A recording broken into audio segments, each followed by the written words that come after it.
मैं मनोज ठाकुर। आप देख रहे हैं नीति कथा। भारत का पूर्वोत्तर राज्य असम भारी बारिश के बाद फिर से बाढ़ में डूब गया है। असम सरकार के अनुसार 70 लाख से ज़्यादा लोग प्रभावित हैं। ब्रह्मपुत्र नदी का पानी और बढ़ने की आशंका है। क्यों आती है असम में हर साल बाढ़? कोरोना को मार झेल रहे असम में इस साल बाढ़ कहर ढा रही है। अब तक 100 से ज़्यादा लोग मौत हुई है। काजीरंगा नेशनल पार्क में 9 गैंडों समेत 110 जानवरों की मौत हो चुकी है।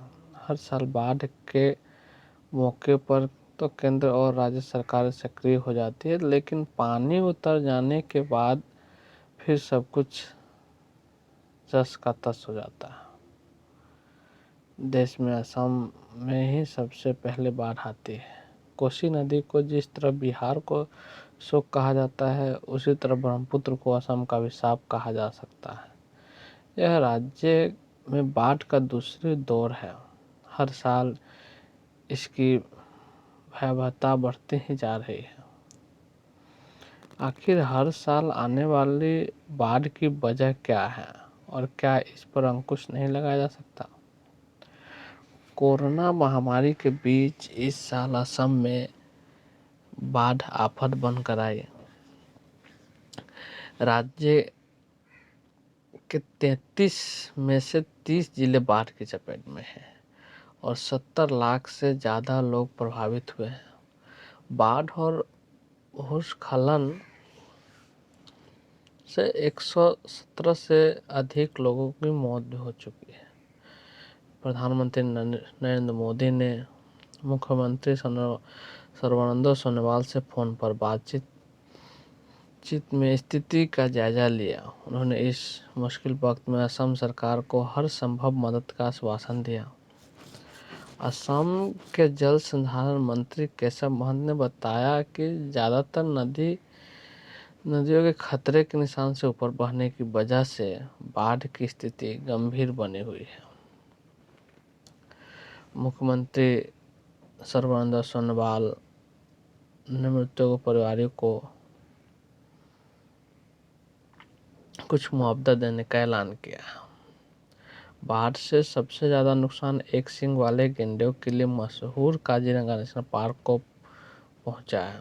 पार्क का लगभग 90% हिस्सा पानी में डूब गया। हालांकि पार्क में जानवरों को जीवित रहने और घास और दूसरी वनस्पतियों के लिए पार्क में सालाना जल जमाव जरूरी है। लेकिन जैसा पी शिव कुमार बताते कि पहले पानी भरने पर तमाम जानवर ऊंची जगहों पर चले जाते थे, लेकिन अब ज़्यादातर हिस्से डूब जाने की वजह से भारी दिक्कत हो रही है। यह लगातार दूसरा साल है जब पार्क लगभग पूरी तरह डूब गया है। बीते साल भी राज्य को भयंकर बाढ़ का जूझना पड़ा था। जान माल की भारी नुकसान हुई थी, लेकिन इस साल कोविड-19 की वजह से समस्या कई गुनी गंभीर हो गई है।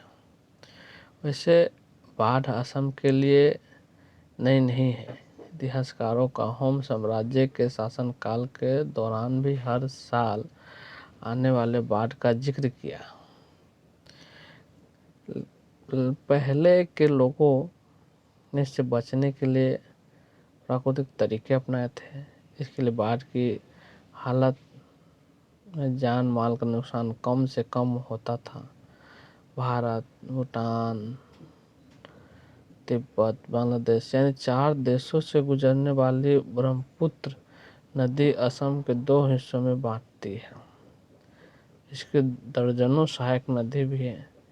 तिब्बत से निकलने वाली यह नदी अपने साथ भारी मात्रा में गाद लेकर आती है। वह गाद धीरे धीरे असम के मैदानों इलाकों में जमा होती है। इससे नदी की गहराई कम होती है और इससे पानी बढ़ने पर बाढ़ कटाव की गंभीर समस्या पैदा करती है। नमस्कार दोस्तों।